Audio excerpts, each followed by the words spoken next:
नमस्कार। आज विश्व क्षयरोग दिवस 2026 को अवसरमा म सम्पूर्ण नागरिक, स्वास्थ्यकर्मीहरू, साझेदार संस्था तथा अन्य सरकारवालामा हार्दिक शुभकामना व्यक्त गर्दछु।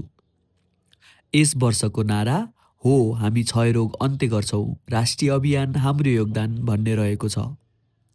नेपालमा क्षयरोग प्रमुख जनस्वास्थ्य समस्याको रूपमा रहेको छ। गत आर्थिक वर्ष 2081-82 मा 39,151 जना क्षयरोगका बिरामीहरू पत्ता लागि उपचारमा आएका थिए। क्षयरोगको उपचार सरकारी स्वास्थ्य संस्थाहरूमा निशुल्क रूपमा उपलब्ध छ। धन्यवाद।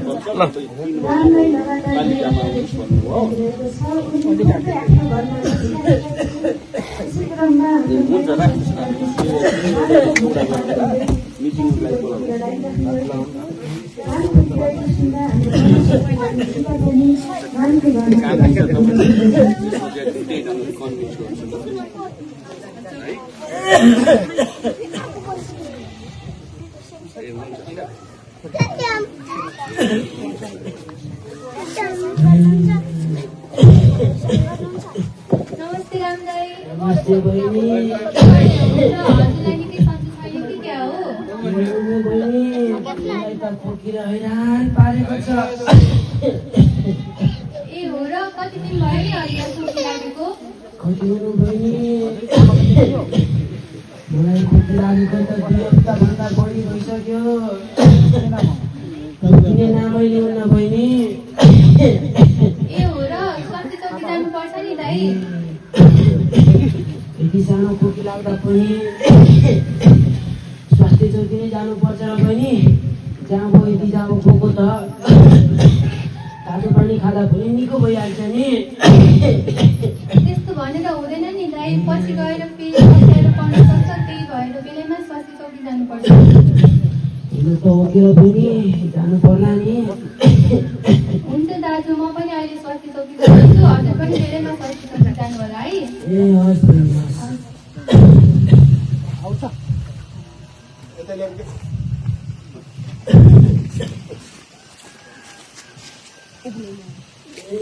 महिला स्वास्थ्य कर्मीसित रामलाई स्वास्थ्य चौकी जाँचका लागि स्वास्थ्य चौकीतिर लाग्छन् र केही समय पश्चात हाम्रो समाजसेवी गोपाल गाउँको परिवारको घरतिर पुग्दछन्।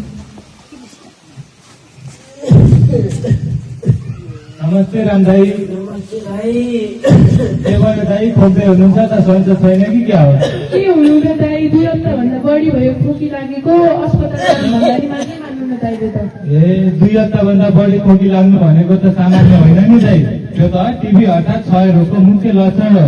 बेलैमा जाँच गराइहाल्नुहोस् है दाई। भन्छु भाइ, डर पो लाग्न थाल्यो त। गराउनु पर्दैन नि दाई, त्यो त बेलैमा जाँच उपचार गरेमा पूर्ण रूपमा निको हुन्छ दाई।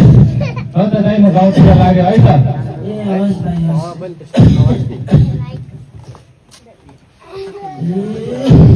समाजसेवी गोपालले पनि स्वास्थ्य कर्मी सीताले रामलाई स्वास्थ्य चौकी जाँचका लागि सुझाव दिँदै जान्छन् र कुनै दिन राम र रामकी बहिनी स्वास्थ्य चौकी जाँचका लागि जान्छन्। हेर्नुहोस् दाई, स्वास्थ्यका लागि जाऊँ होइन, अस्ति भन्नु दाई समयमा उपचार गरौँ भनेर अहिले यस्तो भयो। नकरा न जाँदै छन् त। अब बस्नु चुप लागेर। नमस्ते नमस्ते डाक्टर डाक्टर साहब। साहब। धन्यवाद डाक्टर साहब। के समस्या लिएर आउनुभएको छ? के हुनु नि डाक्टर साहब, मलाई त 2 हप्ताभन्दा बढी भइसक्यो खोकी लागेको। रोकिने नामै लिउन डाक्टर साहब।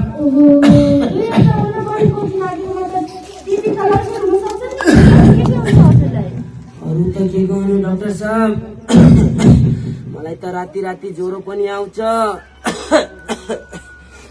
अरू भएनछ भनेर मेरो त शरीर पनि कमजोर भएको जस्तो हुन्छ।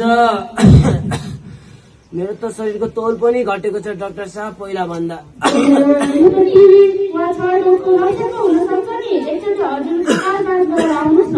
हो र, अनि डाक्टर साहब यो टिबी त मुख्य लक्षणहरू के हुन सक्छन् त? ध्यान दिएर सुन्नुहोस् है। 2 हप्ताभन्दा बढीमा खोकी लाग्नु, ज्वरो आउनु, राति सुतेको बेलामा पसिना आउनु, ताउन गर्नु, कहिले कस्तो प्रकारमा रगत देखिनु, अनि कमजोर महसुस हुनु, अनि कहिले कस्तो खाना मन लाग्नु, यी सबै टिबीका मुख्य लक्षणहरू हो नि। ए हो र, यी सबै लक्षणहरूमध्ये कुनै कुनै लक्षणहरू मेरा दाइहरूसँग मिल्ने खालका छन् कि त्यो टिबीले भन्न मिल्छ र? टिबीले हो भनेर त भन्नु मिल्दैन अहिले। एकचोटि हजुर थकाइ जाँच गरेर आउनुहोस्, अनि के हुन्छ भन्नु मान्छ। ए हस् त डाक्टर, हामी त्यसरी गर्छौँ। ए हस् त, धन्यवाद। डाक्टरको सुझाव अनुसार उनीहरू बिहानमा थकाइ जाँचका लागि जान्छन्।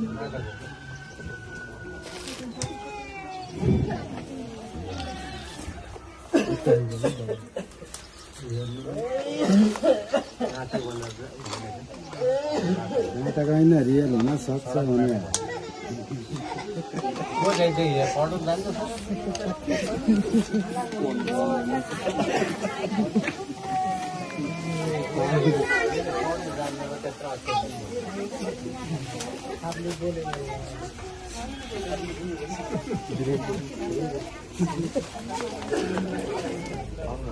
ल्याब रिपोर्ट आइसकेपछि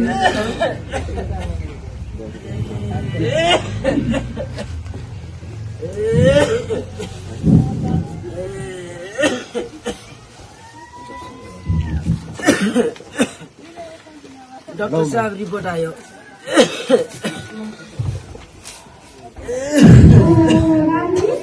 तपाईँलाई त जानु अरे मेरो दाइले केही त हुँदैन।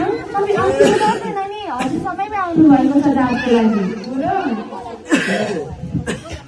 अनि यो टिबीका मुख्य कारणहरू त जान्यौँ। हजुरले यो मुख्य कारणहरू के हुन सक्छ फेरि बताइदिनु न है। मुख्य कारणहरू धुलोमा धेरै बस्ने, धुम्रपान सेवन गर्ने, फोहोर पानीहरू खाने, अनि टिबीका सम्बन्धित व्यक्तिहरूसँग नजिक बस्ने, यी सबै कारणले गर्दा पनि हुन सक्छ नि। ए अनि यो रोगहरूबाट बच्नका लागि हामीले के सतर्कताहरू अप्नाउन सक्छौँ त? धुलोधुवादेखि टाढा बस्ने, धुम्रपान सेवन नगर्ने, सफा पानीहरू खाने, टिबीका सङ्क्रमित व्यक्तिहरूसँग टाढा बस्ने, अनि मास्क लगाउने, अनि जताबाट त्यसले खगाइ नखाने काम गर्नुलाई।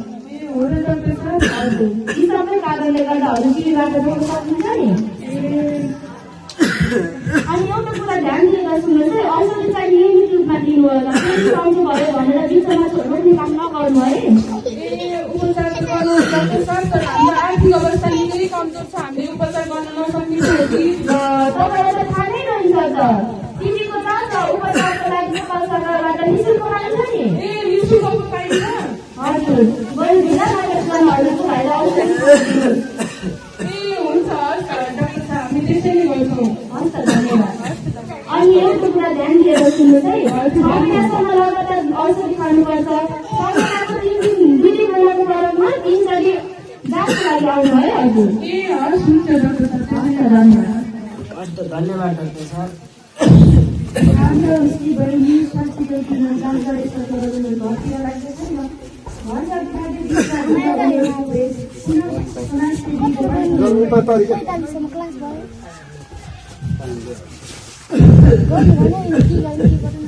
हामीलाई काम गरेर आउनुभयो नि? जानु नि भाइ, अस्पताल गएर आएको म त। ए अस्पताल त जानुभएको हो? अनि स्वास्थ्य जाँच गराउनु भयो त?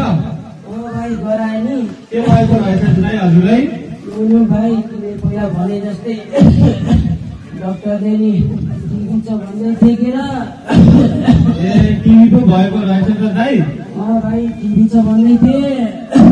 मलाई पनि पहिला टिबी भएको थियो नि दाइ, तर मैले धेरैमा जाँच गरेर डाक्टरको सल्लाह अनुसार नियमित रूपमा औषधि सेवन गर्नाले मलाई अहिले टिबी पूर्ण रूपमा सन्चो भएको छ दाइ। तपाईँले पनि डाक्टरको सल्लाह अनुसार नियमित रूपमा औषधि सेवन गर्नु होला है दाइ। ए हुन्छ भाइ, भनेको छन्, तिमीले पनि भनेको छौ के र? त्यसै गर्नु पर्ला नि। गर्दैमा लाग्यो है त अहिले। ए हस् भाइ, हस्।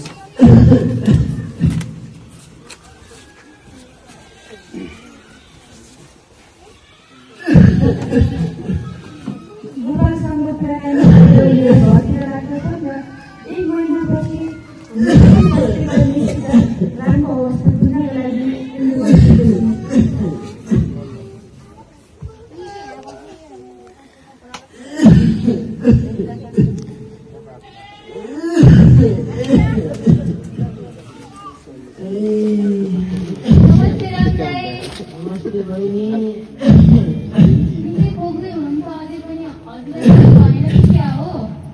सन्चो हुनु बहिनी मलाई त डाक्टरले टिभी छ भन्दै देखेर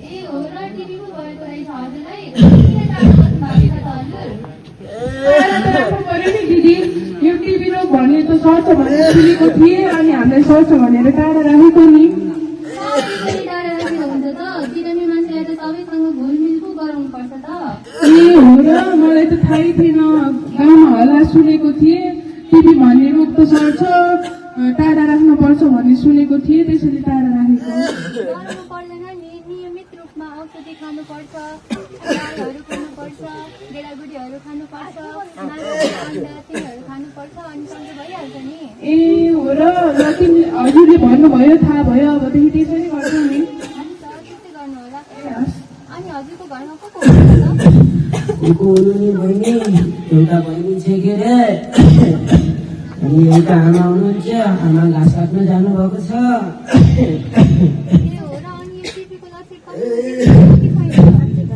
अरू त त्यस्तै हो यो बहिनीलाई चाहिँ अस्तिदेखि खोकिरहेको थिए भाइलाई पनि टिभी बोकी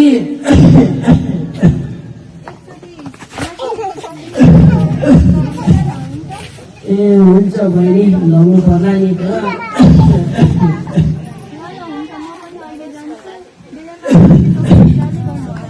ए हस् बहिनी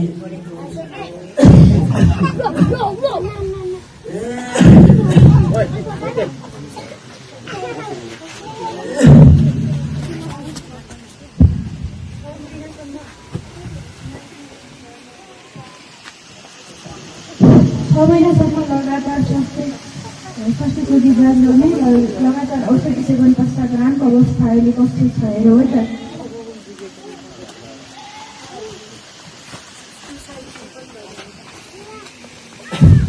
तपाईँहरूले मलाई अहिले देख्न सक्नुहुन्छ अहिले म पूर्ण रूपमा स्वस्थ र टिबी मुक्त भइसकेको छु मैले सोचेको पनि थिएन कि यति गम्भीर रोग यति सजिलै निको हुन्छ भनेर तर मैले बेलैमा स्वास्थ्य जाँच गरी डाक्टरको सल्लाह सुझाव र औषधि नियमित रूपमा सेवन गरेको हुनाले म आज यो अवस्थासम्म आइपुगेको छु यदि तपाईँहरू कसैमा यस्ता टिबीका लक्षणहरू र टिबी हो कि भन्ने शङ्का छ भने तपाईँहरू ढिला नगरिकन समयमै नजिकको स्वास्थ्य चौकीमा गई खोकी चेक गर्न सक्नुहुन्छ यस्ता रोगहरू समयमै पत्ता नलगेको हुनाले धेरै मानिसहरूले अकालमै ज्यान गुमाउनु परेको हामीहरू प्रत्यक्ष रूपमा देख्न सकिरहेका छौँ त्यसैले यस्ता घटनाहरू हाम्रो घर र परिवारसँग नहुन पनि सक्छ भनेर भन्न सकिँदैन त्यसैले हामी बेलैमा सतर्कता अप्नाइकन नजिकको स्वास्थ्य चौकीमा जाउँ र एउटा कुरा यो टिबी सम्बन्धी लाग्ने उपचार खर्च नेपाल सरकारले निःशुल्क प्रदान गरेको छ त्यसैले मौकाको फाइदा उठाउनुहोस् र नजिकको स्वास्थ्य चौकीमा गई आफ्नो स्वास्थ्य परीक्षा गराउन विनम्र अनुरोध गर्दछु र यस्ता टिबीका औषधिहरू खाँदा हामीहरूमा केही साधारण असरहरू देखिन सक्छन् जस्तै पिसाब रातो हुनु अनि कहिलेकाहीँ चक्कर लाग्नु शरीर थरथर काम्नु हात खुट्टाका जोडीहरू दुख्न सक्छन् कहिलेकाहीँ र कहिलेकाहीँ बान्ता पनि आउन सक्छन् यस चिजमा जडाउनु पर्ने खासै ठुलो कुरा छैन यस औषधिको साधारण असरहरू त्यसैले साधारण असरहरू हुन् तपाईँहरू पनि नजिकको स्वास्थ्य केन्द्रमा गए स्वास्थ्य जाँच तुरुन्त गराइहाल्नुहोस् हस् धन्यवाद